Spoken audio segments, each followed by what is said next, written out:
The late afternoon sun hung low over the settlement, casting long shadows across the dusty main road. Clara Hartwell stood in the doorway of the small infirmary she operated alone, watching the horizon shift from gold to amber. It had been a quiet day, too quiet, she thought. The kind of quiet that always carried the scent of something waiting, just beyond sight. Ever since the uneasy truce with the nearby Apache band, everyone in town walked a little differently, more careful, more watchful, as if the ground beneath their boots belonged to someone else. Clara didn't share that fear. She had grown up learning healing from her grandmother, a woman who taught her that every life carried its own weight and worth, no matter the culture or language. But not everyone shared that view, and the settlement kept a cautious distance from the Apache. And the Apache kept one from them. Today, she sensed that distance shrinking. The sound reached her first hooves, not hurried, but purposeful. When she stepped outside, shielding her eyes from the sinking sun, she spotted a small group approaching. 2 townsmen she recognized rode in front, and behind them walked 3 Apache elders, their postures straight, their expressions unreadable. The sight alone was enough to stop conversations, still hands, and freeze the very air of the street. Clara's pulse quickened. The elders rarely approached the settlement unless the matter was grave. She took a breath and stepped forward to meet them. The lead elder, a man known to the settlers as Tatsi, inclined his head respectfully. Clara returned the gesture. There were no wasted words between them. Both understood the importance of this unexpected visit. Clara Hartwell. Tatsi began, his voice calm but heavy with decision. "We come to ask for your help." Her hands tightened around her apron. "Tell me what's needed." "A warrior of our people has been wounded," he said. "His injuries must be tended, but no one in our camp has the herbs or the skill you possess. You are the one we have chosen." A murmur rippled through the small crowd gathering along the street. Chosen. That single word carried weight. It was not an invitation, it was an honor, and a responsibility she could not lightly dismiss. Clara swallowed, her mind racing. She had treated Apache children before, a few visiting traders, even an elder with a fever long ago. But never a warrior. And not this warrior. What kind of wounds? She asked quietly. Tatsi exchanged a glance with the 2 other elders. Deep ones. A skirmish along the trade route. There was an ambush. We defended ourselves. But our fiercest warrior, he paused, was struck down. The whispers around them sharpened like snapped twigs. Clara felt her breath catch. There was only one man people whispered about in such a tone, Koa, a warrior whose name the settlers spoke with a mingled mix of fear and admiration. Rumors painted him larger than life, a protector, a shadow in the mountains, a man who carried storms in his silence. Clara didn't believe in legends, only in people. But even she felt a shiver of uncertainty. "And you want me?" she asked softly. "You are trusted," Tatsi replied. "By our people and by yours. You know healing without fear. He will allow no one near him unless he senses no threat." He paused. "He must be treated tonight. If he is not, infection may steal him before dawn." The weight of his words settled heavily over her chest. Clara looked briefly at the townsman who escorted the elders. Both men avoided her gaze, unwilling to interfere. This was her choice. She wiped her palms on her apron, steadying herself. "If your warrior needs help, I'll go."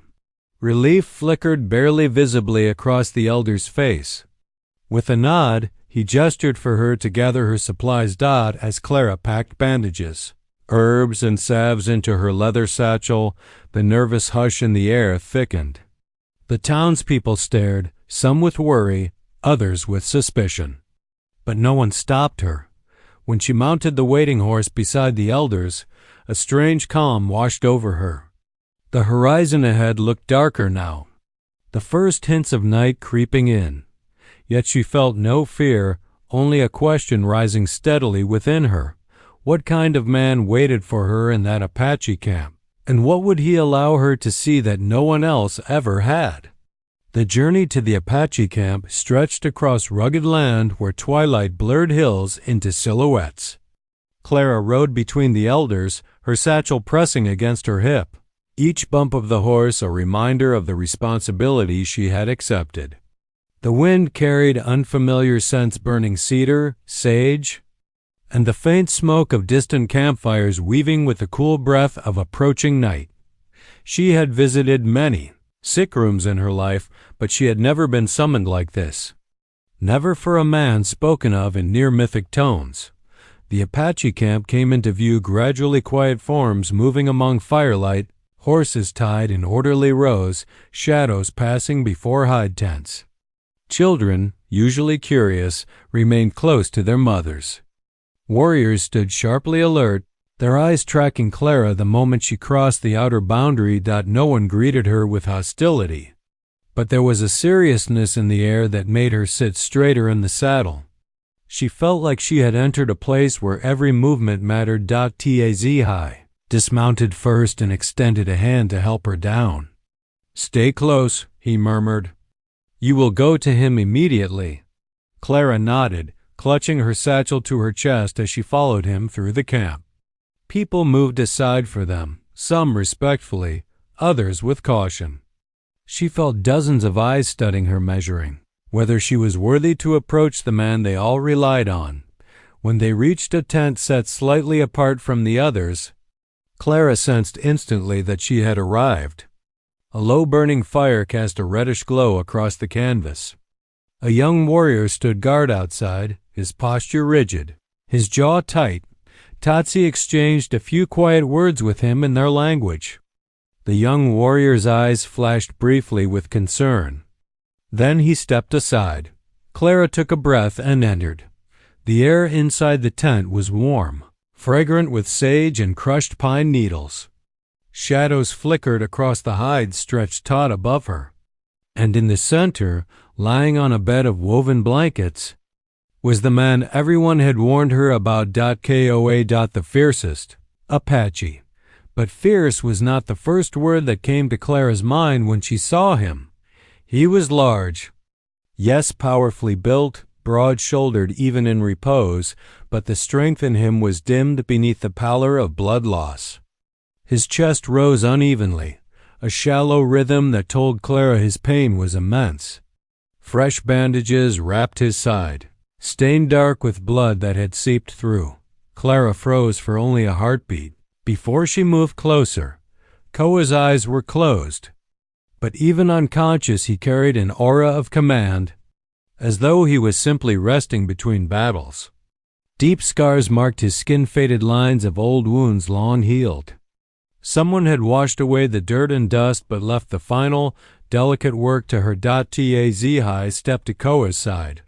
"He knows you are coming," he said quietly. "He told us he will not fight your hands." Clara glanced up. "He's awake?" As if in answer, Koa's eyelids fluttered open. She inhaled sharply. His eyes were a dark, fierce brown, steady, assessing, the gaze of a man who had seen the world at its harshest and still stood unbroken. His focus locked onto her immediately. Not onto the elders, not onto the room, only her. Clara's heart stumbled out. She expected anger, suspicion, perhaps even contempt. But what she saw instead was something colder, sharper, an instinct honed from surviving too much. He was evaluating her, deciding if she was safe. Clara lifted her chin slightly, refusing to shrink. "I'm Clara Hartwell," she said softly. "I'm here to help you." His voice was low, roughened by exhaustion. "You do not fear me?" It wasn't arrogance. It wasn't threat. It was a simple, honest question one few must have answered truthfully. "No," Clara replied. "Pain doesn't frighten me, and neither does a man who's hurting." His gaze flickered, a subtle shift as though he hadn't expected such a reply. Tatsi placed a hand on Koa's arm. "Let her tend your wounds." Koa nodded once, a small but deliberate movement. Clara knelt beside him, opening her satchel with careful hands. She felt his eyes follow every motion, not with distrust but with curiosity, and something quieter beneath it. Vulnerability. The realization hit her deeper than she expected. This was the man known as a storm on horseback, a shield for his people, a warrior whose strength was spoken of in hushed tones. Yet here he lay, wounded and human. His fingers twitched slightly as she touched the edge of the blood-soaked bandage. A sharp breath hissed through his teeth. "I'll be gentle," she whispered. Koa's jaw tightened. But he didn't look away from her. Clara exhaled slowly.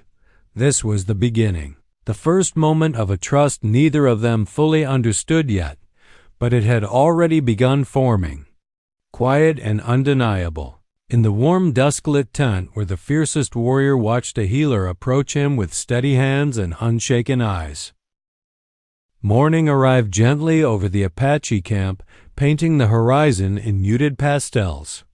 The fire outside Koa's tent had burned low, leaving thin trails of smoke that curled toward the pale sky. Clara had slept only a little, curled on a blanket near the entrance, her mind drifting in and out of uneasy rest. Every now and then she heard Koa shift quiet, controlled movements that told her he fought pain even in sleep. By sunrise, she was awake again, reorganizing her herbs and salves while the camp stirred. Women prepared breakfast, children's voices rose and fell, and horses snorted as they were led to water. For all its movement, the place carried a tranquil rhythm Clara had never experienced in the settlement. High entered the tent just as she finished mixing a paste of willow bark. "He lives," he said simply. Clara smiled faintly. "He's strong, stronger than he should be." Tatsy's eyes softened. "But today he must undergo a cleansing." She stood, brushing dust from her skirt. "A cleansing?" Tatsy nodded. "A ritual bath in the river. It is not only for the body, it is for the spirit, especially for one who has faced death." Clara's pulse quickened. She had prepared wounds before, encountered traditions foreign to her, but this carried a deeper meaning she did not yet understand.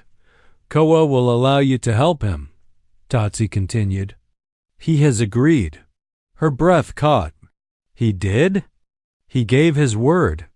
And in this place, Clara knew a warrior's word was sacred. Tazhi stepped aside, gesturing toward Koa's resting form. The warrior lay propped against folded blankets, his chest rising and falling with controlled breaths, his eyes open and alert. He no longer looked half-lost in pain. Instead, he watched her with an intensity that felt like sunlight breaking through cloud. "Koa," Tatsy said, "the healer is ready." Koa didn't take his eyes off Clara as he spoke. "You will walk with me to the river?" There was no command in his tone, only a quiet request, heavy with trust. Clara nodded. "Of course." The elders left them, and Clara gathered her things: warm water in a clay pot, herbs wrapped in cloth, salve she would apply afterward. When she turned back, Koa had pushed himself to his feet, leaning heavily on a carved walking stick. His jaw was tight with pain, but he stood tall. "Let me help you," she said. He hesitated for a moment, pride flickering in his eyes, before nodding. Clara moved close and slipped an arm around his back. Heat radiated from him, not feverish, but alive and grounded, like standing near a powerful fire. His breath hitched once as they began walking, but he didn't pull away. Together they stepped out into the open air. Camp members parted quietly as they passed, some offering murmured blessings, others observing with solemn curiosity. Clara felt the weight of their eyes but kept her focus steady on Koa's balance. The river glimmered ahead, its surface catching the new sun's light like silver threads. It flowed calmly, a mirror framed by willows and smooth stones. Koa paused at the bank, his posture straightening. "This place," he said softly, "is where our people begin, and where we find our strength again." Clara swallowed. "It's beautiful." He cast her a sidelong glance. "It is sacred." They moved down the gentle slope, the soft mud giving slightly under their feet. Clara helped him sit on a flat stone near the water's edge. She opened her satchel, setting out the warm cloths and herbs. "The bath must cleanse the wound," Koa murmured, "but also the memory of the fight. Pain leaves marks that do not bleed." Clara's hands paused. "I can help with the wounds. I don't know if I can ease the memories." His gaze held hers steadily. "You already have." Her breath faltered. Silently, she knelt before him and began removing the bandage from his side. The wound, though deep, looked cleaner than the night before. Koa didn't look away from her once, not when the breeze brushed his skin. Not when her fingers traced the edges of the cut. Not even when pain tightened the muscles across his abdomen. Clara dipped a cloth into the warm herbal mixture. Steam rising between them, and pressed it gently to his skin. Koa exhaled slowly.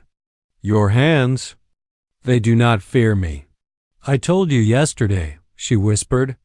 "There is no reason to fear what you're fighting to survive." For the first time, a faint, surprising smile touched his lips. When the cloth had cooled, Clara helped him stand and guided him into the shallows of the river. Water lapped softly around their legs, cool and cleansing. Koa lowered himself with her support, letting the river envelop his body in its gentle current. Clara knelt beside him, rinsing the cloth again and again, letting the water carry away the blood and the dust and the remnants of a battle. He hadn't been ready to speak of Dot as the wound washed clean. Koa looked up at her, his eyes no longer guarded. No longer fierce. Dot in that moment, she saw what no one else had ever seen, not the warrior, not the legend, but the man, wounded, human, and brave in a way that had nothing to do with battle. The river flowed quietly around them, soft currents threading between smooth stones and carrying morning sunlight across the surface like molten gold. Clara knelt beside Koa, her hands steady as she rinsed away the last of the herbs and the stubborn traces of battle. The warmth of the water contrasted sharply with the chill that lingered in the air, and she felt it seep through her clothes, reminding her how close they were, how delicate this moment truly was.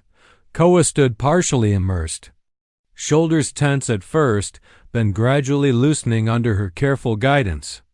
Clara's eyes traced the lines of his body with the precision of someone studying both form and history, noticing scars that told stories no one had asked to hear. A deep line ran diagonally across his torso, older than the wounds of last night, faded into pink and silver. It was jagged, but deliberate, like a map of battles survived, victories claimed, and sacrifices made. Her hands paused mid-motion as her breath caught. She realized then that she was seeing a side of him no one outside his people had ever witnessed. Legends spoke of Koa as untouchable, fierce, almost untamable. Settlers whispered tales of his strength and the ferocity of his temper. But here, in the quiet river, under her hands, he was not the storm the stories described. He was human, vulnerable, and carrying burdens that no armor or weapons could hide. Koa's eyes met hers briefly, dark and unreadable at first, then softened as if he acknowledged her understanding. There was no shame in him, no attempt to hide what she saw. Instead, he let her see every line of struggle, every mark earned in the name of survival and duty. He shifted slightly, wincing as she applied pressure to a stubborn knot along a scar. And Clara realized this man had lived through pain far more intense than the settlements could imagine. "You see it," he said quietly, his voice low but carrying across the river like a whispered secret. Clara looked up. "I see you," she replied. "Not the legend, not the stories, just you." There was a pause. The water gurgled softly around their legs. Koa's usual guarded posture softened as he allowed a brief, rare smile, small but genuine. It didn't reach his eyes fully, but it reached far enough to unsettle her, in a way that made her heartbeat accelerate. Clara's fingers moved again, gently cleansing the wound left by last night's battle.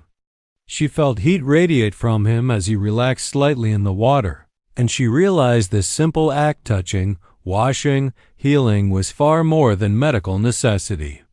It was a quiet exchange of trust, an unspoken promise that he was not alone, that someone could look at him fully and not recoil in fear.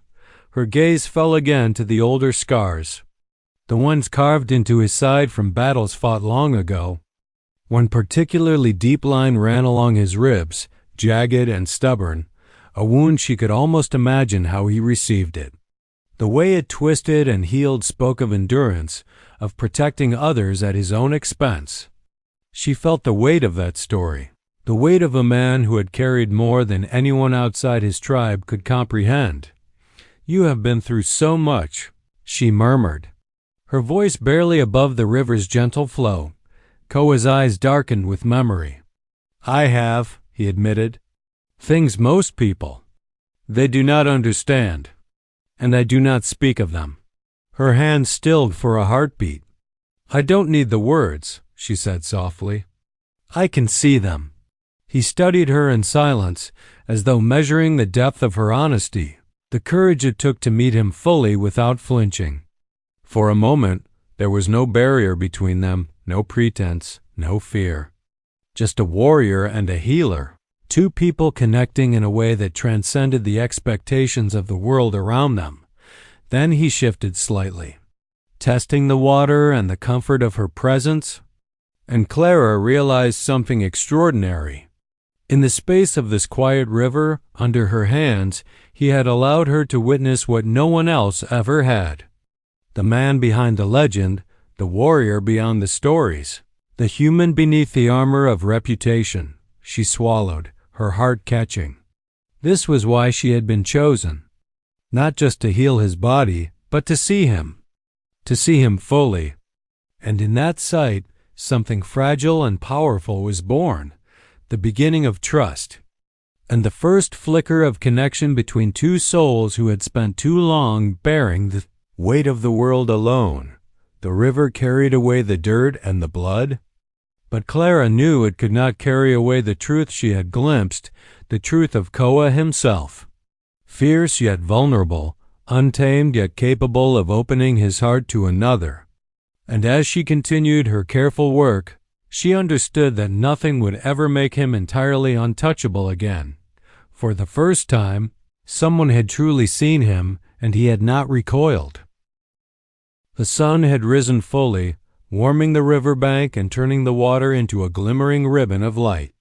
Clara and Koa sat on the smooth stones at its edge, their feet submerged, letting the current carry away the remnants of the night's battle.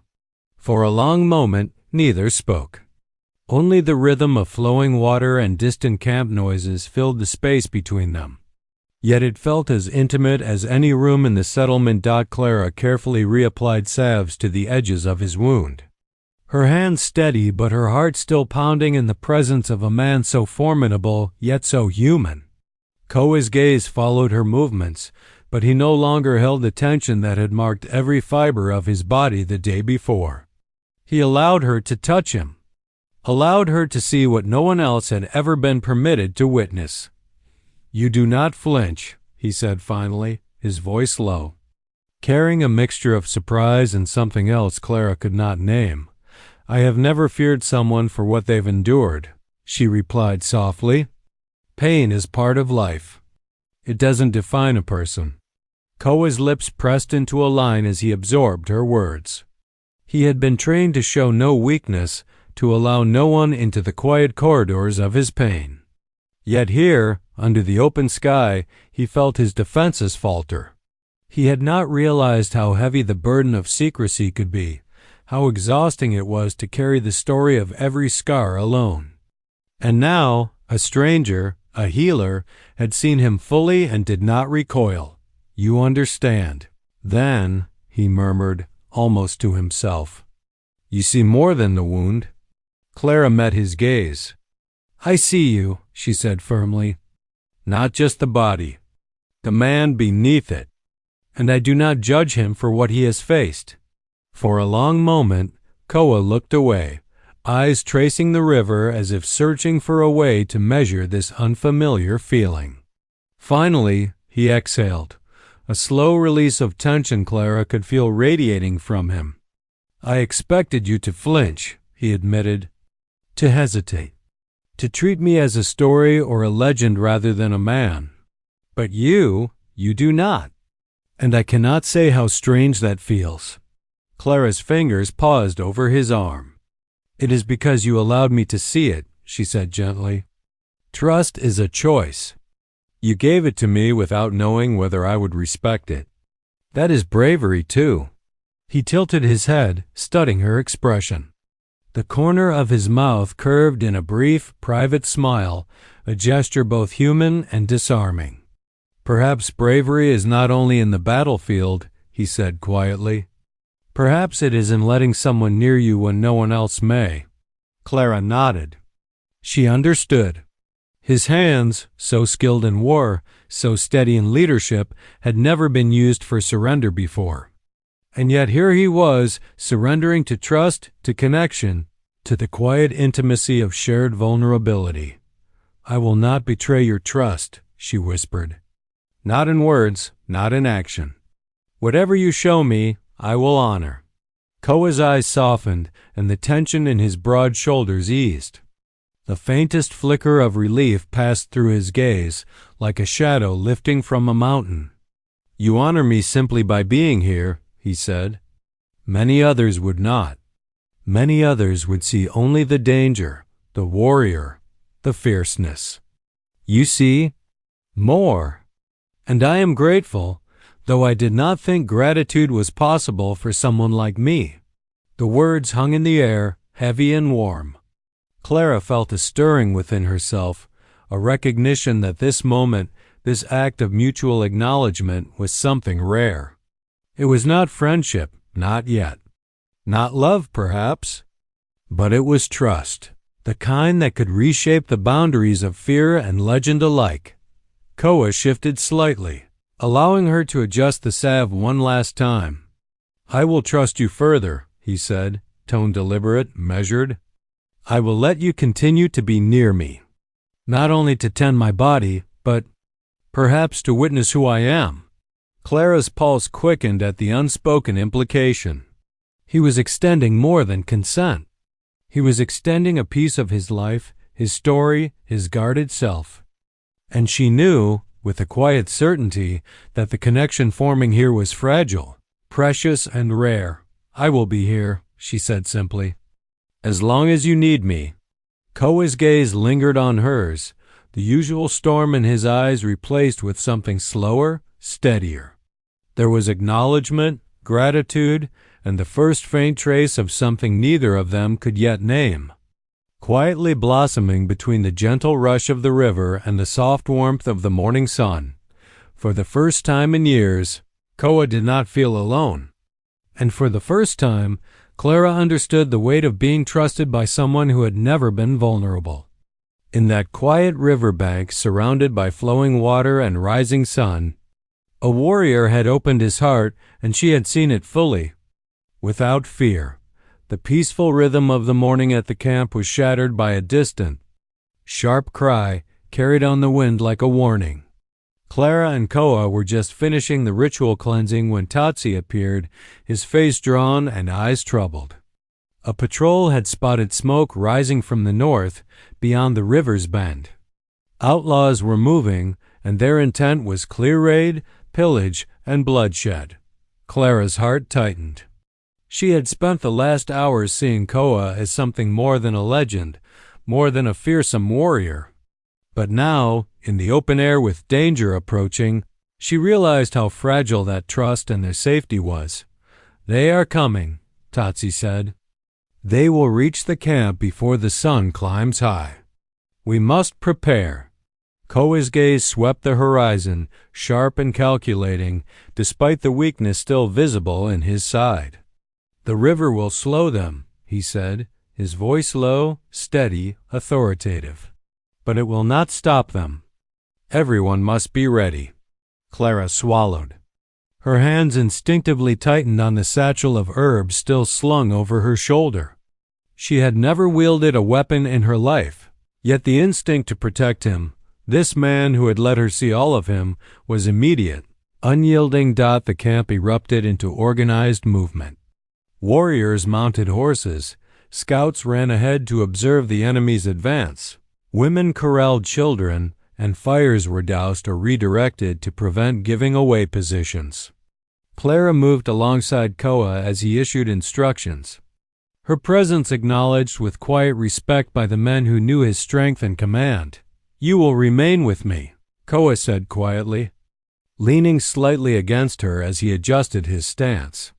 "Not because you cannot defend yourself, but because I will not allow you to risk more than necessary. And because I trust you." The weight of his words settled in Clara's chest, heavy but grounding.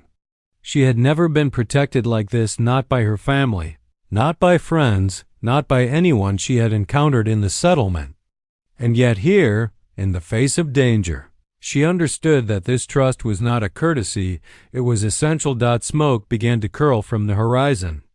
Clara could see the glint of sun on metal, the flicker of dust as riders approached. Koa straightened, pain still evident in his movements, but his eyes burned with clarity and resolve. "We defend, we hold," he instructed the warriors. "No one harms this camp, not while I stand." Clara felt a strange mixture of fear and exhilaration. She had seen him vulnerable in the river, seen him stripped of the legend, and now she saw the warrior re-emerge, tempered by the humanity she had glimpsed. The combination was disorienting, compelling, and undeniably magnetic. "Clara," Koa said softly, brushing a hand across her shoulder, a fleeting contact that grounded her in the chaos. "Do not falter. You are steady. That steadiness gives us strength." The attackers were closer now. Their silhouettes emerged against the rising sun, weapons raised, intentions clear. The camp prepared walls of courage forming where fear might have stood. Clara stayed close to Koa, feeling the rhythm of his breath. The tension coiled in his muscles, the unspoken message of trust between them that anchored her own resolve. As the first riders charged into the clearing, Koa moved with precision, issuing commands that blended strategy and instinct. Clara followed his lead, guiding those who faltered, helping the young and injured, using her knowledge of the terrain and the riverbank to create advantages the outlaws did not anticipate. She realized, with a quiet awe, that he had trusted her not only with his vulnerability, but with the safety of his people. In doing so, he had unknowingly strengthened her courage. In letting her witness his wounds, his scars, his humanity, he had made her an ally, and she would not fail him. The clash began, shouts and horses colliding with the roar of battle, and yet through it all, Clara felt a profound connection with Koa, the warrior who had allowed her to see everything was now fighting to protect everything he loved. And she would be at his side, steady, resolute, and unflinching, even as danger pressed close. She understood the truth. Trust was more powerful than fear, and loyalty born of respect and understanding could withstand even the fiercest storm. Koa had trusted her, and now that trust would guide both of them through the chaos to come. The first clash erupted suddenly, the sound of hooves striking earth and the ringing of metal against metal splitting the calm of the morning. Clara's pulse pounded as she stayed close to Koa, her hands instinctively steadying the young warriors and guiding them toward cover. The river, which had seemed a sanctuary hours before, now became both shield and hazard as riders splashed through shallow currents. Weapons glinting in the sun, Koa moved with precise control, each step measured despite the pain in his side. His voice carried across the field, clear and commanding, directing his warriors with the authority of someone born to lead. Clara watched, hard caught between fear and awe, as he transformed before her eyes. The man she had seen vulnerable, stripped of armor and legend, now became the force every soldier feared and admired. Yet even in battle, the traces of humanity she had glimpsed in the river remained in his eyes. The careful attention to the lives of those around him. The silent acknowledgement of the risks each warrior took for the sake of the camp. Smoke and dust mingled in the air as the outlaws pressed their attack. But Koa anticipated their movements, predicting their approach with uncanny precision. Clara ducked behind a boulder, directing a group of inexperienced fighters to a safer position, her mind racing as quickly as the river's current. Then, a sudden shout rang out, a rider breaking through the line, aiming directly for Koa. Without hesitation, Clara moved, guided by instinct and knowledge of the terrain. She intercepted the rider, forcing him off balance with a well-placed shove. And in that instant, she realized she was no longer a passive observer.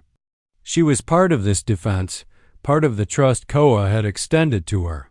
Her hand shook, but only slightly, as she steadied herself and watched him meet the next threat with the calm precision of a man who had trained for this moment countless times.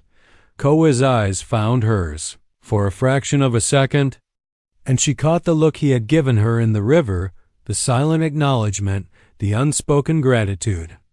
Even in the midst of chaos, he recognized her presence, her courage, her unwavering support. The battle raged, the clash of steel and the cries of combatants filling the air. Clara moved through the skirmish, tending the wounded where she could, offering water and guidance, keeping her focus on Koa as he fought tirelessly. Each time he landed a decisive blow or gave a command that shifted the tide, she felt an intimate understanding deepen between them. This was the warrior she had seen as legend, yes, but also the man she had glimpsed beneath the armor. He was both the protector, the fighter, the human. As the outlaws began to falter, Koa signaled a coordinated retreat through the shallow riverbed, drawing them into a trap he had anticipated. The current, once gentle and cleansing, now worked to the camp's advantage, toppling riders and breaking the cohesion of the attackers. Clara moved quickly, helping guide wounded men and women, and in that moment, she realized how deeply she had come to rely on Koa, not only for protection but for guidance and courage. When the dust finally settled, the outlaws retreating in disarray, Clara and Koa found themselves alone on the riverbank for a brief, stolen moment. Mud and blood marked their clothes, the river lapped against their legs, and the distant shouts of the camp slowly faded into cautious calm. Koa lowered himself onto a smooth stone, breathing hard but steady, and looked at Clara with an intensity that made her heart race. "You saved lives today," he said quietly, his voice carrying the weight of gratitude, respect, and something softer, almost vulnerable. "Not just mine, but the camp's. I never expected." His words faltered as he searched for meaning.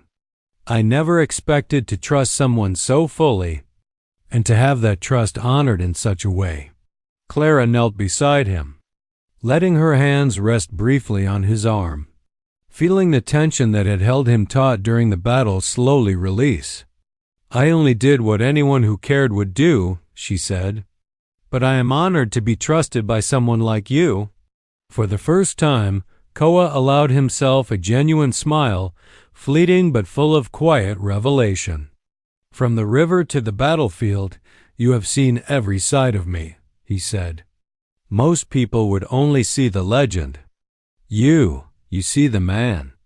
And I cannot forget that."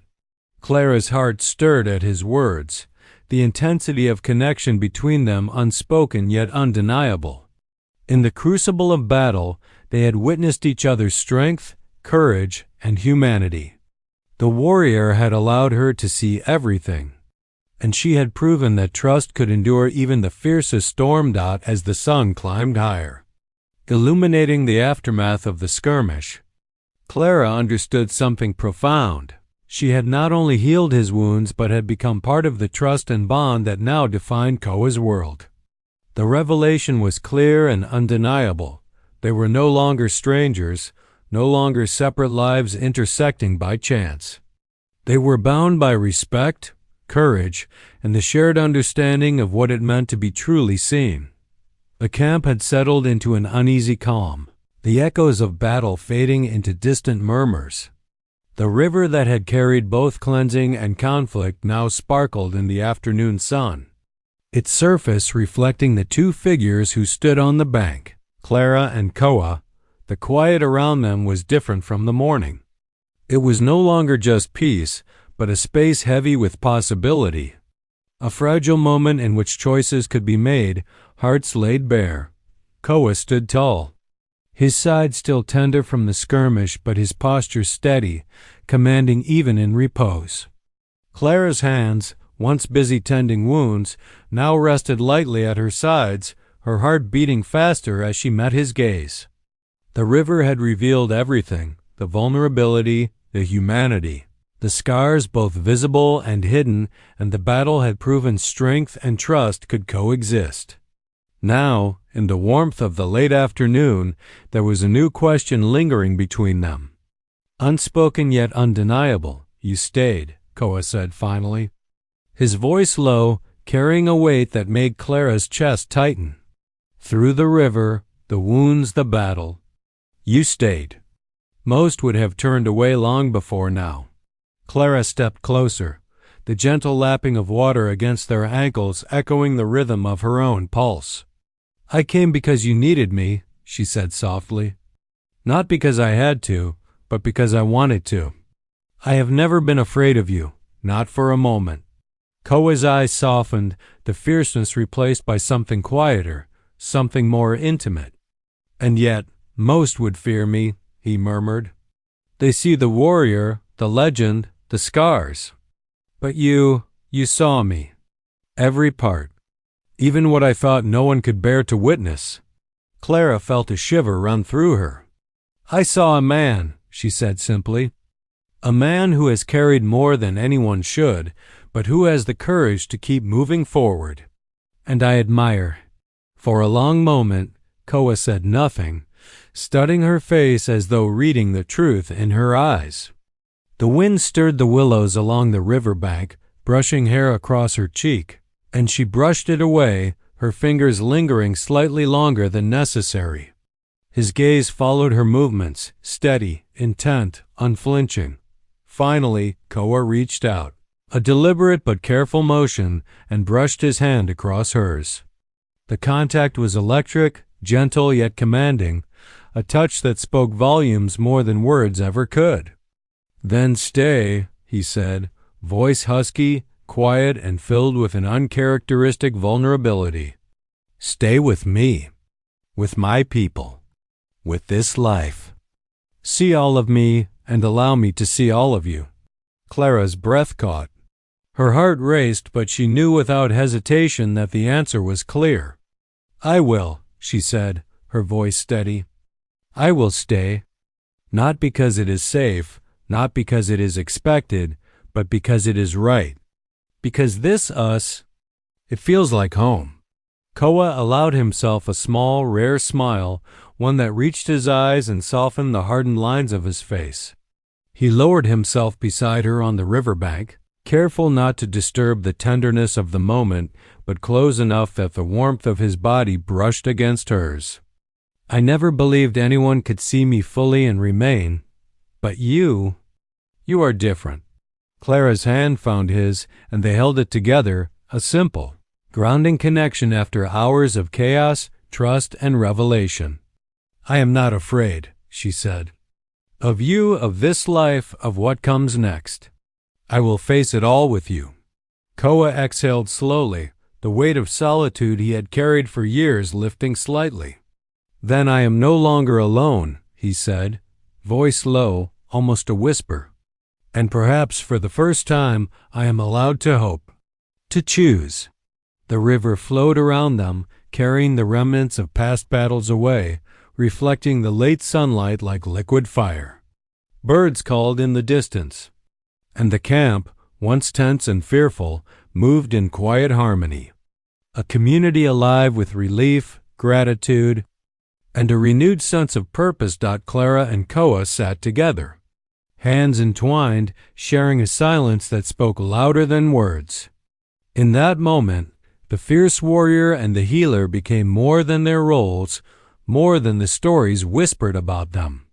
They became two souls intertwined by trust, courage, and the rare, unshakable connection that could only be forged in the quiet of vulnerability and the the unsimple connection. Chaos of survival. As the sun dipped toward the horizon, painting the sky in streaks of gold and crimson, Koa leaned slightly closer, his lips brushing her hair. "You have seen me," he whispered, "and you have chosen me. I will choose you always." Clara rested her head lightly against his shoulder, letting the river's gentle flow carry away any lingering fears. "And I will choose you," she replied, "every day in every way, just as you have chosen me." The river sparkled. The wind carried the faint scent of sage and cedar and